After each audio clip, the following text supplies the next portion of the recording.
Hi, you are listening to the Conflict and Development in Africa podcast. This podcast is for policymakers, governments, researchers, students, businesses, and anyone that is interested in conflict and development issues in Africa. On this podcast, we hear from experts from across Africa and the world. Your host, Dr. Michael Nwankpa, will ask the questions you would want answers to. Michael Nwankpa has an extensive experience spanning over a decade studying, researching, writing, and consulting on conflict and development issues in Africa.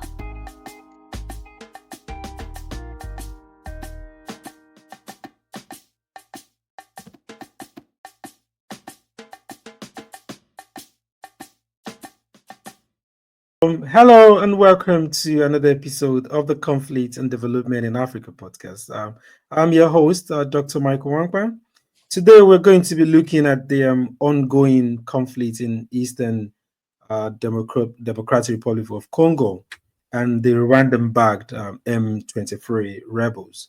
I'm joined by a very special guest, Professor Koen Vlassenroot, Professor of Political Science and Director Conflict Research Group, Governance in Conflict Network at Ghent University, Belgium. Koen, I'm very, very pleased to have you join me today, and I look forward to a very wonderful conversation. It's great to be here. Thanks for the invitation. That's brilliant. So in recent weeks, or the beginning of this year, or late last year, we've seen conflict in Eastern Congo that is related to the M23 Rwandan-backed M23 group. So first of all, the first question would be who is this M23 rebels, and what is behind this recent escalation in that region? That's already a big question to start with. These M23 have a long-term history in the region, and you can't understand the M23 without looking back into that history. Now, the early 90s, let's go back to the early 90s. Zaire, the then Zaire was not in a very good state. State was actually gradually collapsing. And in 94, we had the genocide in Rwanda. And that genocide pushed over 1 million refugees into Eastern Zaire at that time.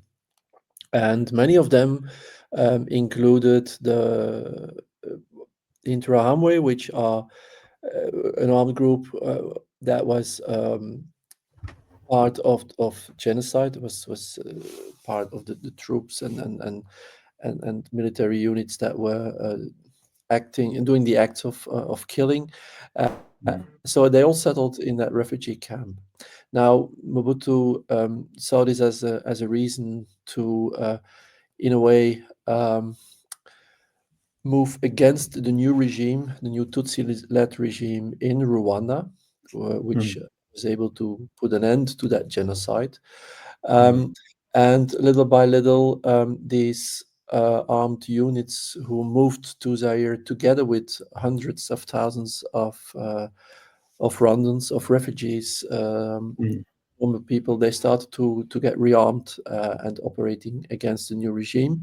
And that was one of the reasons, also after starting to target Tutsi populations in East Congo, that was one of the reasons for Rwanda and Uganda and Burundi and local opposition forces to join forces and to start a rebellion against Mobutu.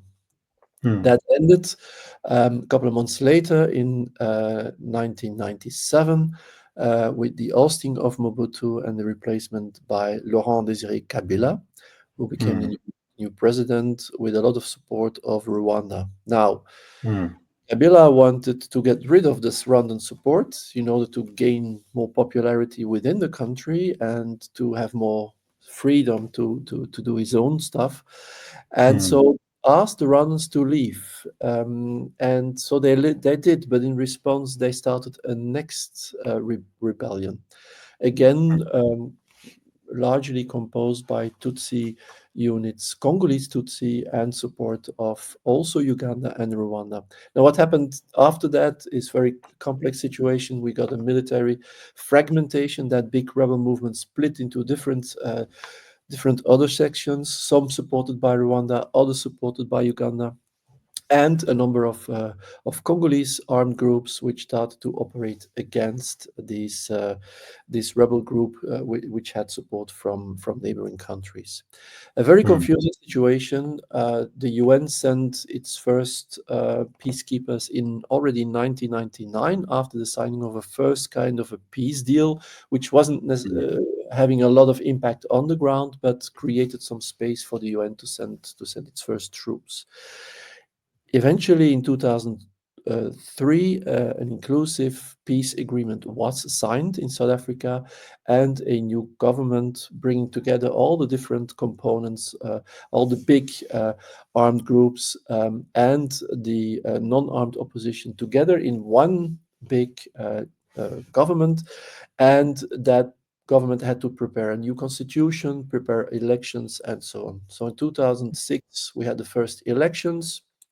But East, things remained very unstable, and particularly the same Tutsi units who were the backbone of that first rebellion with Kabila and then the second rebellion against Kabila, they were not happy with what was going on. And eventually in 2009, a peace agreement was signed and a military integration was programmed, bringing all these Congolese Tutsi back into the Congolese, in this new unified Congolese army. Now, soon after, some of them felt excluded, frustrated, and so on. And in 2001, part of them organized a new rebel movement, the M23. M23 referring to March 23 peace agreement was signed in 2009. So they want to take up arms again against the Congolese government, to claim, just to ask a respect for that peace agreement of 2009. They started the military campaign, and in 2012 were able to attack the Congolese city of Goma and take over control over that city for about 10 days. So what has happened the last few days has already happened a first time in 2012. They were militarily pushed out of the city. They had to leave. Many of them moved to Uganda, stayed there for a long time. Now, a big change since then is that in 2018 we had the third general elections since the end of the First Congo War, since 2006, and Tshisekedi became the new president. Tshisekedi, who started to build relationship with its eastern partners, renewed relationship with Rwanda, with Burundi, tried also to become closer to Uganda and so on. And so there was a lot of hope, because one of the things that Tshisekedi said and promised to the Congolese population was that he would put an end to violence in Eastern Congo. And of course, today we know that this didn't happen. So the M23 was still outside of the country largely. Rwanda was trying to forge some agreements, for instance, in gold mining business and so on. With also try to settle an agreement on how to deal with those Interahamwe, which came with the refugees in '94, and since then had changed names in FDLR. They were still operating in Eastern Congo, and for Rwanda, a very important issue. They wanted also to find a solution to this together with Tshisekedi. Now, little by little, Rwanda got frustrated with what's going on. Tshisekedi wasn't keeping his promises.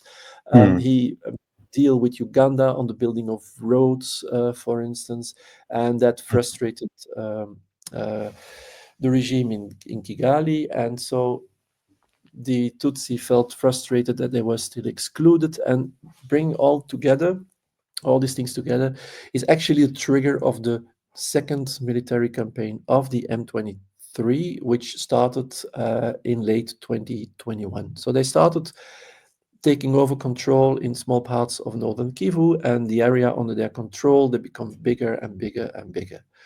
Until today, that they were the last few weeks came very close to the city of Goma. And a couple of days ago, we were still discussing with some other Congo watchers, like, are they going to take the city or not? Eventually, they did. It took many by surprise, but they took over control over the city of Goma. Now, one of the differences between that previous military campaign of 2011 and today is that M23 has, in the areas under their control, has tried to impose their own governance structures, their own rule, and they try to provide all sorts of new governance systems in place. They impose taxes. They actually try to rule their way, of course, but they try to rule in the areas of control. In other words, they are sending the message that we are here to stay. And now they have taken over the city of Goma. I have to say that in all these military efforts, they could rely on, and that was documented by a number of reports of the United Nations group of experts. They were supported to a large extent militarily by the Rwandan army. By what army? By the Rwandan army in this in this campaign. Yeah. So you have a coalition of the M23 and Rwandan army on the one hand, and on the other hand, you have Tshisekedi, which is Congolese army, who has, since the relaunch of the M23 in 2021, has started to mobilize Congolese armed groups, because there's still a lot of small armed groups operating in the area. M23 is not the only one. And he has started to mobilize them in order to support the army. So they have been fighting even the last few days in Kinshasa. They were branded Wazalendo, which means patriots in Swahili, and they have been very active as well in supporting the Congolese army in trying to push back the M23. And in Goma, eventually they had to leave the city to this rebel movement. So it's a long history. It's a long history, which is a very complicated one, by sometimes very confusing one, because there's many players. But there's a number of reasons which explain why this M23 took up arms again, like 3.5 years ago. So we could look at this in, like Irali said, thank you for providing that historical context, which is very, very vital. And from there, you can see there's so many intersecting layers where you can look at it to some extent valid reason why the Rwandan government may want to intervene. Look at it from the point of preemptive, what you call within, like a preemptive strike to prevent attack to Rwanda. Look at the support for this. But I guess where the question will come in now is, barring that, understanding that, a lot of people have said this is also a pretext for control of the mineral-rich resources in Goma and Eastern DRC. So do you see these, even though there's some valid, legitimate reasons, which is greater? Do you think there's that element is there? How can you explain that element? Well, it's a very powerful narrative that violence in Eastern Congo is strongly related to the exploitation of minerals. And when you look at the area, you see that there's a lot of artisanal mines where young people exploit coltan, the gold, and so on. So there is a whole network of trade going on in that region, which in a way connects the region to neighboring countries, to Uganda, to Rwanda, to Burundi. Much of the gold in South Kivu, for instance, used to go to Bujumbura. The gold of Ituri in Northeast used to go to Kampala, and from there on to the world market, and so on. So, of course, given the fact that there's so many armed groups operating, and that to a certain extent their presence can, besides of the fact that they all claim to protect their own local communities against their neighbors, of course, taxing these activities around these mines is indeed a very interesting opportunity to get some money and to keep their activities going. And for some, that's indeed a valid explanation for their presence. That okay, they are there because they want to take a share of this mining business. In the case of M23, many people the last few days say, no, it's all about minerals. I think it's this explanation ignores the fact that there's much more going on. And that is a pity, because we cannot understand what's going on without understanding its complexity. Complex situations are hard to unravel. So what do? We provide easy answers. Simple narratives. But in this case, I'm afraid this is not helping us to understand nor to find a solution. This all said, of course, this narrative gained some sort of support when in April of last year, M23 took over a mining center which is called Rubaya in North Kivu. And that is a very important center for the exploitation of coltan. Now, estimates say that there's about 40% of the world deposits of coltan can be found in Congo. But also you see that Rwanda is exporting a lot of coltan. Now, there is some coltan in Rwanda, but much of it comes from Congo. And then, of course, we can ask our questions: how does it get there? Is it exploited illegally? Is it because of military occupation, and so on? Now, there's a number of elements here which indeed should be taken into account. But the control over Rubaya was indeed a very important source of income for the M23. We estimate that the profits are a bit close to about $700,000-800,000 a month. So in total, we are talking about let's say $10 million a year. Now, if the aim of the M23 campaign and the support of Rwanda would be to expand its control over mines, then I don't see any reason why take over a city like Goma, which will take a lot of energy, a lot of troops to control. So definitely control over places like Rubaya is gaining some income to that group, but I would not reduce it to a search for control over minerals. Their campaign is informed by many more important issues, including also when we talk about the Rwandan involvement. For Rwanda, it's clear that some sort of control of trading patterns connecting East Congo to Rwanda is indeed very important. But the presence of the FDLR still in Congo, the fact that Kinshasa doesn't want to stop its collaboration with the FDLR, all these elements also help to explain why Rwanda is now fully supporting this rebellion.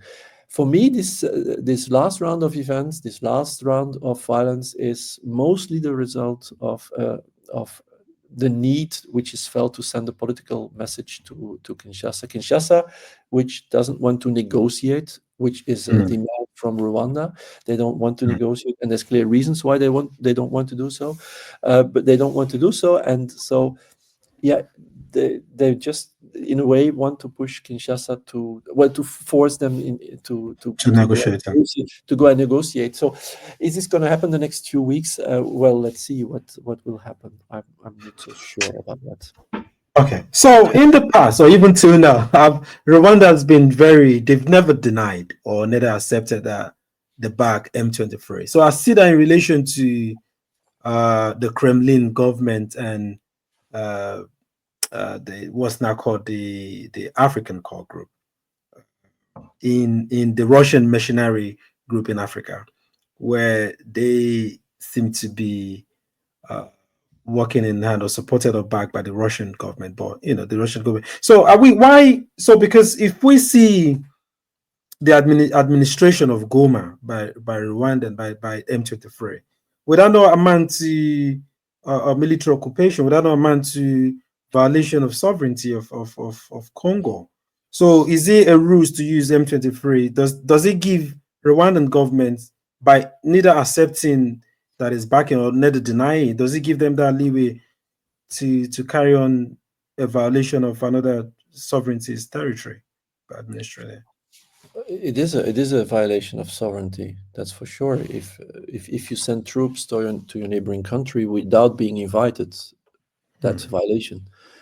For instance, there is also a huge component of Burundian soldiers operating in Eastern Congo, but that is part of a military agreement and collaboration between Congo and Burundi. The same with Ugandan troops operating, but in this case, of course, yeah, Rwanda is openly supporting a rebel group, a Congolese rebel group, is openly supporting them militarily, but it doesn't seem to bother the international community so far too much, and that is one of the striking. How can I say it? One of the striking conclusions today, but that might change over the next few weeks. We'll see. But in 2012, there were also reports telling that Rwanda was providing military support to the M23 during its campaign, and so that triggered an enormous international reaction, which included the cutting of support, development aid, and so on to Rwanda. That is no longer the case today. The UN Security Council had a meeting on Sunday, and there was a statement, indeed confirming that Rwanda was violating Congolese territory and so on, but there were no actions included. So why is this? There's all sorts of reasons, I think, but it is you see in a way a little bit of a double standard today. So we see that, yeah, openly there is a discourse saying, Rwanda, don't do that, get your troops back home. But on the other hand, it's not followed by a more firm action, because Rwanda is a partner with West. in many things.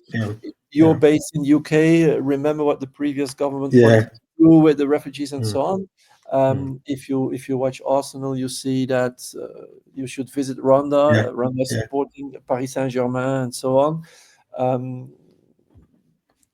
Rwanda, as we mentioned before, is providing peacekeeping assistance in Mozambique, in Central African Republic, and so on. So there is kind of a double standard going on. The EU provided additional amount of 20 million euros for this military operation in Mozambique. An agreement was signed between the EU and Rwanda on the export of natural resources, which upset Kinshasa. So it is a bit of a I think that what we see is also explaining that the world is changing, and it's changed over the last 10 years. If you see the kind of reaction that is coming, we see a clear change. Yeah, there's a couple of episodes that we've done and then we're doing as well. And in my researches, we're looking at how the global order is changing. There's reconfiguration of the global order in expansions of like the NATO, BRICS, and all of that. But before I come to that and the double standard democracy, I'm going to ask a question related to that. Let me ask this. So we've also seen the Tshisekedi's government or Congo also not only using the army, the DRC army, using also collaborating with armed groups as well. and all of. Why is that so? Why is the government also that seems to be why is the government using armed groups or collaborating with armed groups, for instance, to Well, a few years ago, following the new military campaign of the M23, a law was voted to create a reserve force. A reserve force which could be mobilized in the case the territorial integrity of Congo would be violated. And since then, armed groups previously operating as independent armed actors transformed into this reserve force. So officially, they are becoming a partner of, and it's not the armed group as such. They are part of a reserve force, which for which there is a legal framework, of course. But of course, yeah, we know that this reserve force is mainly composed by groups which have been in place for a while already and which have been operating as non-state armed groups. So in a way, recognizing them as a reserve force gives them some sort of additional legitimacy. And in some zones, there is now a collaboration between the Congolese army and and these non-state armed groups, which turned into reservists, and they became they became stronger. They became they could consolidate their position in the areas where they were operating, of course, because of that law. Although on the other hand, there's many countries which have a reserve force. Switzerland has one, for instance. So Congo has the right to organize such one. that's another one. But it's one of the side effects of it is that it helps to it contributes to sort of a militarization of the context. And so now the enemy is very visible, but what's going to happen? The enemy is no longer there. What are you going to do with all these guys who are now carrying guns and have that official recognition being a reserve force? So these kind of things are posing a big challenge for the future, I guess. Yeah, I agree with you 100%. But let's go to in DRC as a whole. Well, looking at the energy transition, the green energy transition, that there's this geopolitical competition between, the West, maybe United States and China. I think China has some kind of hegemony over, is kind of like have a head start or hegemony over, some of those things. So, but I've also read or seen somewhere some of these armed groups. There's been accusation that they've been supported by external actors.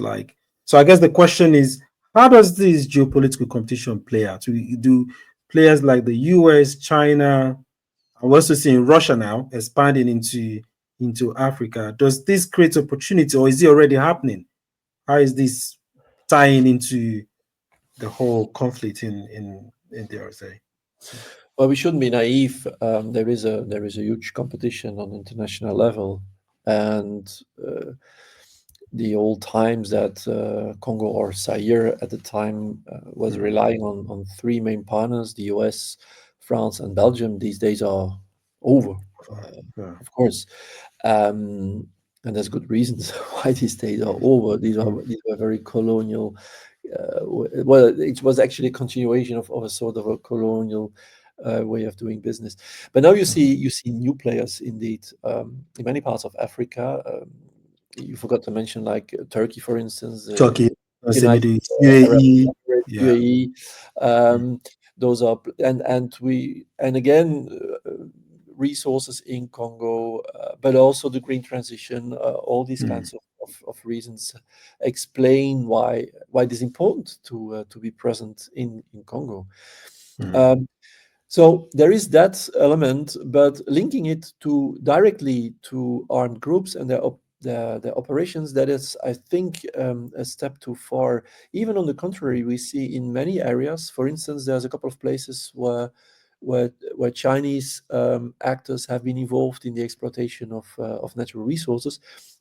We see armed groups standing against them, trying to get rid of them, saying like, foreigners are exploiting our soil here. Resources. Mm, This is Congolese soil, and it should not go to foreigners. So you see mm, also this kind of autochthony discourse, which has been used in many parts of and on many layers in this conflict. You see it also mm, increasingly turned against mining companies. And mm, there's a couple of examples in Eastern Congo where you see that direct violence has been used against Chinese employees of these companies, for instance. mm, So it is mm, not that companies have direct. Well, of course, this it's not a deliberate strategy to support these armed groups to get access to mm, mines. In some mm, cases, of course, in order to get access, you have to negotiate protection. You have to mm, negotiate your own security, and in some mm, cases, there are agreements being made with armed groups. That's for sure. mm. But you also see a reaction against their presence, saying Oh, like, these are our minerals, and yeah. we should have the profits from it, and not the Very Chinese. interesting. Let's come out to the humanitarian, to this present conflict. Yes. Let's get down to it. We've seen the humanitarian cost. We've seen about the displacement of maybe 500,000 people. We've seen, about 13 UN peacekeepers killed. What is the scale of the? Uh, how am I going to put it? Um, what impact? What wide impact does the capture of Goma, that has on the civilians and in the region as well, in terms of like, could it have, because that region is always one that is kind of like interconnected when it comes to like conflict. You have the AFD from Uganda operating from other countries coming in as well. It's always one that has ripple effects in the regional. Does it have any regional impact in terms of this conflict? The humanitarian impact is huge.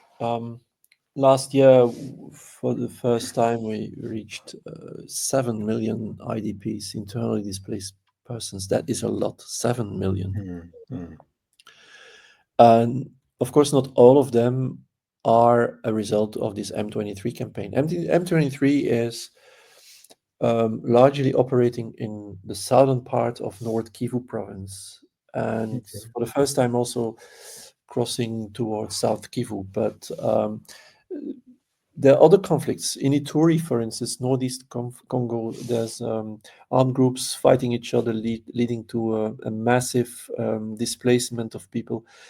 So there's 3, 4 of these big crises. The ADF, which you mentioned, a Ugandan Mm, armed group, which is said to have links with Islamic State, mm, is triggering also a massive displacement. And in South Kivu province, there's a couple of crises which produce a lot of displacement.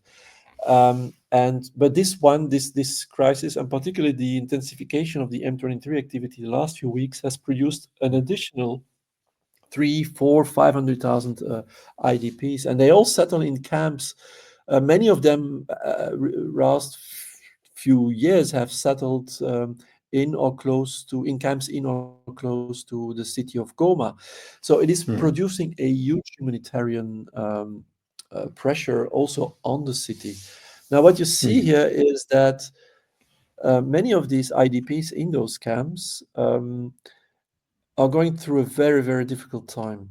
This Wazalendo, this reserve force, mm. spreading violence also in the camps, but more importantly, it's very hard to mobilize enough humanitarian aid for all of these Relief. people. Mm, The relief issue is becoming important here.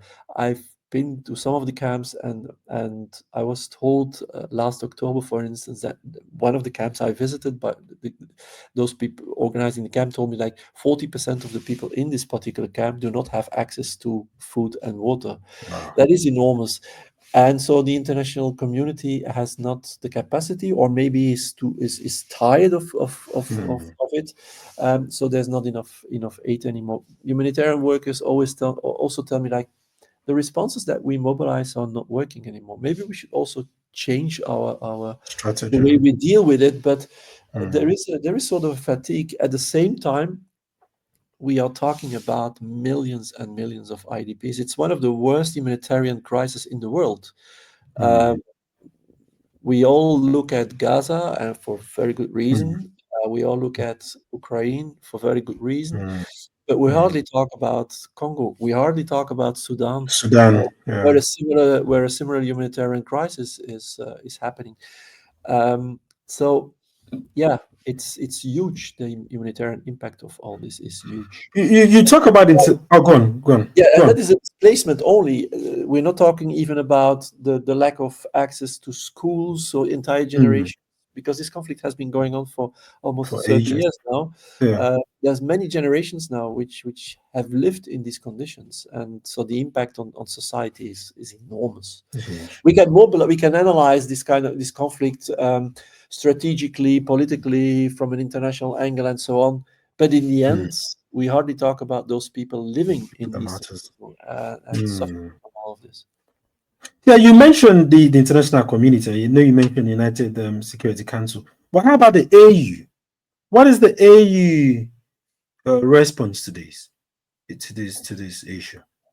I understood that. Well, there's not only the AU. There's also the East African Community and Yeah. SADC. Yeah. East African Community has sent troops about about 2 years ago on the invitation of Tshisekedi. They stayed for 1 year, mainly Kenyan soldiers. According to Tshisekedi, they didn't do the job as he expected, so he moved towards the SADC. SADC, in response, sent sort of a regional peacekeeping operation, particularly with Tanzanian and South African troops mainly, which explains why so many South African peacekeepers have been killed the last few weeks. So, and at the same time, there is a peace process which is coordinated by the Angolan president, the Luanda process, and that is exactly the process which got derailed. Let's say the one from where hope was coming, but is a little bit in trouble now, because the negotiations which are supposed to happen are not happening. And then, of course, there's the African Union as well. And as far as understood, African Union is going to have a meeting soon to discuss this crisis. But the main hope of many people was in that Luanda process. But of course, there's no reason now to hope on that, as long as there's heavy fights going on. But at some point, we should invest our and go back to that Rwanda process, because it was a good framework. But yeah, then you have to bring everything. Let me. So I'll give you. So let me come to the. Let's wind down. Let me come to some of the last question, and I'll give you time to expand on this Luanda process and what prospect it has. So I'm tying that into a projection of how do you see this on one hand either escalating, or on the other hand de-escalating? So what factors would lead to the escalation, that might lead to the escalation of this? Or what, on the other hand, conversely, what factor can lead to the de-escalation of this? And then the third layer of that question will be, in the long term, what is the solution? I know it's very complex. I know what's the solution to all of this? Yeah, there's no golden bullet for this, but the solution is to go back to negotiations, to talk, and to put our efforts in new talks. How are we going to do that? Well, maybe we need some pressure, and mobilize pressure to those who should be part of that talks, in order to get them back to the table, where decisions can be made. That is the only solution. We need to talk about this. We need to find a way to deal with frustrations, ambitions, to find a way of getting back all these people home, to find a way to get to a situation where the large part of the area is controlled by armed groups, but get back to a situation where you have security, where people feel safe. But of course, there's so many different layers in this conflict today that these negotiations are a big challenge. Where we haven't talked about tensions between, for instance, Rwanda and Burundi, which are also part of that conflict in Congo today, because both countries have troops in that country. So it's going to take a long way to deal with all these issues. But in the end, that's the only way forward, to talk and find solutions together. It sounds naive maybe today, as long as there's fighting going on. But that's the only step forwards. But it might need some pressure to bring. But I know I said that was the last question. But let me just follow. Who is going to apply this pressure? Now we have where in the international community, in America, we see Trump with the America protectionism approach. We see the EU. So who is going to apply this pressure? It's not going to come from one organization or from one country. I think it's gonna be something. It has to be something more shared, more which has some more support from different countries. But your reference to Trump is actually quite interesting, because probably that's one of the reasons why we have this intensification. Like, okay, the US which was very active, today won't probably, because they don't have any interest in that region. So that gives us some space to push our campaign further. But what is happening today is not going to help. We need more pressure. We need pressure from the EU, from the AU, from countries in the region. Well, in the US, we'll see what's going to happen. But it's not only going to come from the AU, nor from the EU. And it's not only by making statements that we condemn what is going on. No, that's not enough.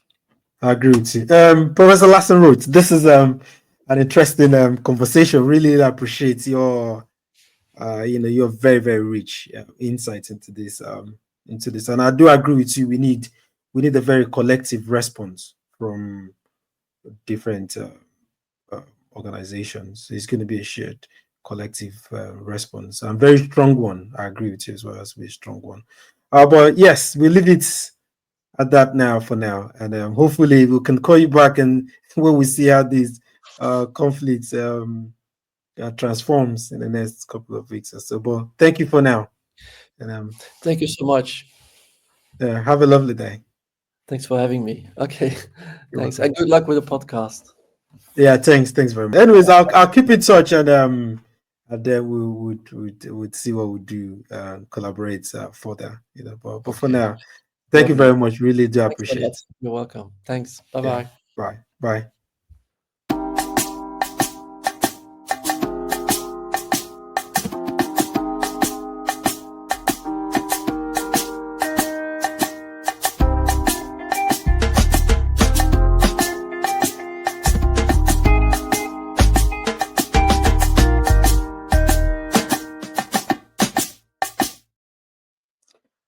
Thank you for tuning in to this week's very important episode on the conflict in Eastern DRC, spearheaded by the Rwandan-backed M23 Rebels. Join me as usual to thank our guest, Professor Koen Vlassenroot, for his very rich insight and dissection of this subject. For now, stay blessed, and I'll see you next week.